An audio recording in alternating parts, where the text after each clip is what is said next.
ਮੱਖੀ ਸ਼ਹਿਦ ਦੀ ਨੂੰ ਕਿਸੇ ਪੁੱਛਿਆ ਸੀ,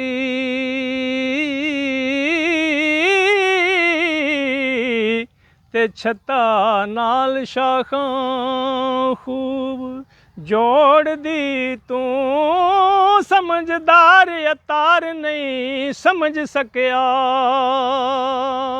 ਹੋ, ਕਿਵੇਂ ਫੁੱਲਾਂ ਵਿੱਚੋਂ ਰਸ ਲੋੜਦੀ ਤੂੰ।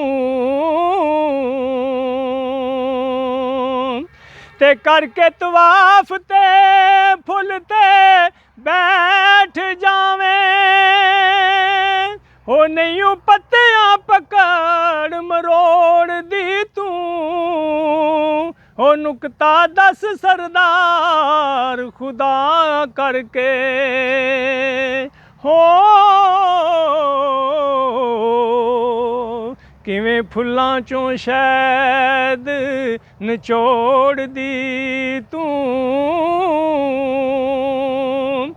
ਤੇ ਮੱਖੀ ਸ਼ਹਿਦ ਦੀ ਆਖਿਆ ਆ ਦਸਾਂ, ਹੋ ਮੈਂ ਕੋਈ ਇਲਮ ਨਹੀਂ ਬੂਦ ਨਬੂਦ ਪੜ੍ਹਦੀ।